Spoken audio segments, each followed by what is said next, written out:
नमस्कार, जय Jagannath. Dilip teaching point YouTube channel को स्वागत। आज आम देखा नवम श्रेणी प्रथम अनुच्छेद जार ना हो विदूषक। कौन रही पाराग्राफ आस पढ़ा। अस्ति कश्चित् विदूषक तस्य परिहासेन नृपः सदैव हसति। एकदा विदूषक चिन्तयति मम परिहासेन प्रतिदिनं सकलाः जनाः हसन्ति, तथापि न कोऽपि जनः मां महापुरुषः इति कथयति। भवतु अधुना सेनापतिपदं प्राप्तव्यं। विदूषकः राजानं वदति, महाराज इच्छामि सेनापतिपदं। राजा भाषते, तथास्तु। तदा विदूषकः नृपं खड्गं याचते। परिहासेन नृपः विदूषकाय दीर्घं खड्गं ददाति। तदा विदूषकः मोदते।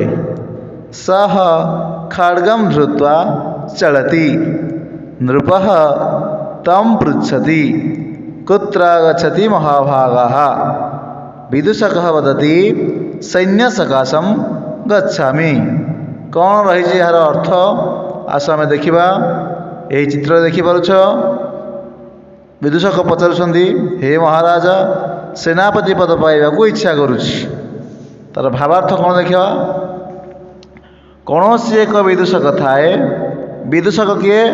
राजा पाखरे जे रही हसौ थाए से होउछन्ति विदूषक। तार परिहास रे राजा सबुबले हसुथांती। से सबुबले राजा को हसौथांती। थरे विदूषक चिंता कला, मोर परिहास रे प्रतिदिन सबु लोक हसुछंती, तथापि मते कौनसी लोक महापुरुष बोले कहूनांती। हौ वर्तमान सेनापति पद मिल पारे, मु सेनापति पद पाइबा चाहूँगी। तेणु विदूषक जाई राजा को कहले, हे महाराज सेनापति पद पाई मु इच्छा करुछि। राजा कौन कहते? राजा कहले, हौ तार तुम जदि सेनापति पद पाइबा इच्छा करुछ पाइब। ताहा हौ। सेतेबेले विदूषक राजा को खंडा मागिले। परिहास करी राजा विदूषक को दीर्घकाय खंडा देले। गोटे बहुत बड़ खंडाटे देले। तथापि से समय रे विदूषक खुशी होते। विदूषक प्रसन्न हैला। से खंडा धरी चलला। राजा ताको पचारिले, हे महाशय केउठी को जाउछंदी? विदूषक कहले, मो सैन्य निकट को जाउछि। देख ए चित्र रे राजा पचारुछंदी, हे महाशय केउठे जाउछ? विदूषक कहते सैन्य निकट को जाउछि। एथिरे प्रश्न तोर वर्तमान देखा कौन रही। एकेन वाक्यन संस्कृत भाषया मातृभाषया वा उत्तरम लिखत। गोटे वाक्य रे संस्कृत भाषा रे किंबा मातृभाषा रे उत्तर लेख। कस्य परिहासेन नृपः सदैव हसति। कहार परिहास रे कस्य परिहासेन कहार परिहास रे नृपः सदैव हसति। राजा सबुबले हसुथांती।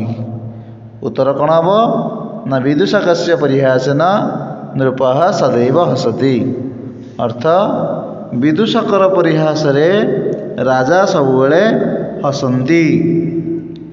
ख क्वेश्चन कौन अच्छे देख। नृपः विदूषकं किं पृच्छति। अर्थ राजा विदूषक को कौन पचारुछंती। राजा पचारुछंती कौन ना कुत्र गच्छन्ति महाभागाः। अर्थ हे महाशय केउठा को जाउछ। एक नंबर ग क्वेश्चन। विदूषक नृपम किं ददाति। विदूषक नृपम किं वदति। विदूषक राजा को कौन कहउछन्ति। सैन्य सकाशम गच्छामि। अर्थ मो सैन्यमान निकट को जाऊँगी। 2 नंबर क्वेश्चन को जावा एकेन पदेन अति संक्षेपेण संस्कृत भाषया मातृभाषया वा उत्तरम लिखत। गोटे पदरे अति संक्षेप संस्कृत भाषा हो बा मातृभाषा हो उत्तर लेख। विदूषकस्य परिहासेन सकलः जनाः किं कुर्वन्ति।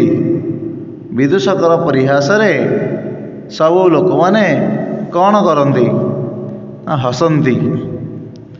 2 नंबर ख क्वेश्चन अधुना विदूषकेण किं पद प्राप्तव्यम।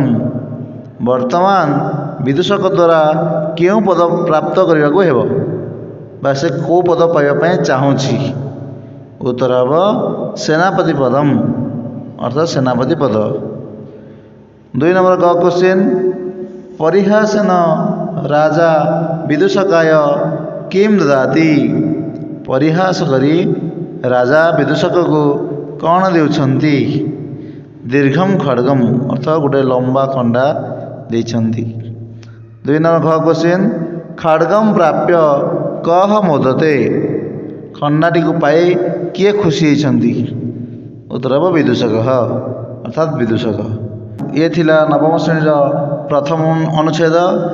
तो पिलामाने जो मैंने मो चैनल को नुआ आसीच दयाकोरी सब्सक्राइब करने सहित लाइक शेयर और कमेंट करने को आदम भूलबनी। रहुछि धन्यवाद।